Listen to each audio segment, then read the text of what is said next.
నువ్వు ఓడిపోవడానికి ప్రధాన కారణం పార్టీ కార్యకర్తలని, పార్టీ కష్టపడడం గుర్తించుకోవడమే, ఎమ్మెల్యేలు గౌరవించమని కూడా మరి మీడియా ద్వారా కూడా తెలియజేస్తా ఉన్నాం. నిన్న చూస్తా ఉన్నా చంద్రబాబు నాయుడు గారు బ్రహ్మాండంగా గెలిపించుకున్నాడు. పవన్ కళ్యాణ్ గారు, చంద్రబాబు నాయుడు గారు, ఒక ఎంపీ గారు ఫ్లైట్కి అవకాశం ఉందా లేదా, నీ పరిస్థితి ఏంటి అని కూడా అడగడం కూడా జరిగింది. 10 ఏళ్ళలో ఏ రోజు కూడా పిలిచి నియోజకవర్గాన్ని నేను ఏమి ఇవ్వాలి, అక్కడ ఏమేమి పెండింగ్ ఉన్నాయి, నీ పరిస్థితి నేను అడిగినటువంటి దాఖలాల్లో మా ప్రభుత్వంలో జగన్మోహన్ రెడ్డి గారు ఆయన ఉన్నటువంటి సలహాదారులు పెట్టుకున్నాడు ఒక 60 మందిని. ఎందుకు పెట్టుకున్నాడో తెలియదు, వాళ్ళు ఏం సలహా ఇస్తారో తెలియదు, మరి అసలు ఈయన ఏం చేస్తారో తెలియదు. మేమందరం గెలిచి ముఖ్యమంత్రి ఎన్నుకుంటేనే నువ్వు ముఖ్యమంత్రి అయ్యావు, మాతో మాట నీకు టైం దొరకట్లేదని నేను అడుగుతున్నాను. ఈ రోజున బాధతో అడుగుతా ఉన్నాను జగన్మోహన్ రెడ్డి గారిని. అందుకనే ప్రజలు తగిన తీర్పు ఇచ్చారని కూడా నేను తెలియజేస్తా ఉన్నాను.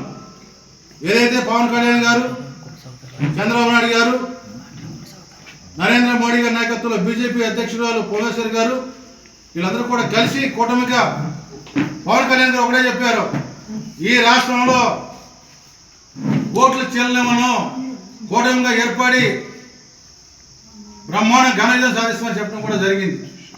ఎన్నో అవమానాలు పడ్డాడు, ఎన్నో ఇబ్బందులు పడ్డాడు, ధైర్యంగా నిలబడి కూటమిని కలిపి మరి బ్రహ్మాండమైన ఘన విజయం సాధించినటువంటి పవన్ కళ్యాణ్ గారికి, చంద్రబాబు నాయుడు గారికి, బీజేపీ అధ్యక్షురాలు కేంద్రంలో నరేంద్ర మోడీ గారికి కూడా ధన్యవాదాలు తెలియజేస్తాను. ఎందుకంటే నాకు చాలా బాధ చేస్తా ఉంది, 2 సార్లు ఎమ్మెల్యేగా గెలిచి ఈ నియోజకవర్గంలో డబ్బులు ఏమి ఇవ్వకుండా ఆయన ఇచ్చి మేము ప్రచారం చేయడం తప్ప చేయడానికి ఏమి లేదని కూడా తెలియజేస్తా ఉన్నాం. బ్రిడ్జి ఇస్తానని చెప్పాడు, ఇక్కడ తిరువురు వచ్చి ఇల్లు ఇస్తానని చెప్పాడు లేదా మీ అందరి ముందు. ఎక్కడ ఏమి ఇవ్వాల, మున్సిపాలిటీ బాగా దరిద్రంగా ఉంది, మున్సిపాలిటీలో డ్రైనేజీ అడిగాను నేను, డ్రైనేజీకి ఇవ్వాల. ఎస్టీ ఏరియాలో రోడ్లు పోవడంగా ఉన్నాయి, అవి అడిగాను ఇవ్వాల. బస్ స్టాండ్ రోడ్లో ఆర్ఎంబీ రోడ్డు, బస్ స్టాండ్ కాడి నుంచి మెయిన్ రోడ్డుకు కూడా డబ్బులు అడిగాను, 10 కోట్లు అడిగాను, ఇచ్చేస్తానన్నా అన్నాడు, ఏమి ఇవ్వలేదు. అంటే మార్చి 13వ తారీఖున మీటింగ్ పెడితే నేను డిసెంబర్ వరకు కూడా తిరుగుతానున్నాను. నా నిధులన్నా, నా ఎలక్షన్ వస్తుందన్నా, మరి మీరు ఇచ్చిన హామీలు నెరవేర్చమని ఎక్కడ కూడా ఏం చేయలేదు. అదేవిధంగా నేను ఒకటే చెప్పాను, ఆ రోజున బ్రిడ్జి కానీ కట్టకపోతే నేను ఓటాడనని చెప్పాను. నేను అదే మాట మీద బ్రిడ్జి కట్టలేకపోయాను, పోటీ చేయడం మానేశాను, ఓటాడటం కూడా మానేశాను. నేను అన్నమాట కట్టుబడి ఉన్నాను.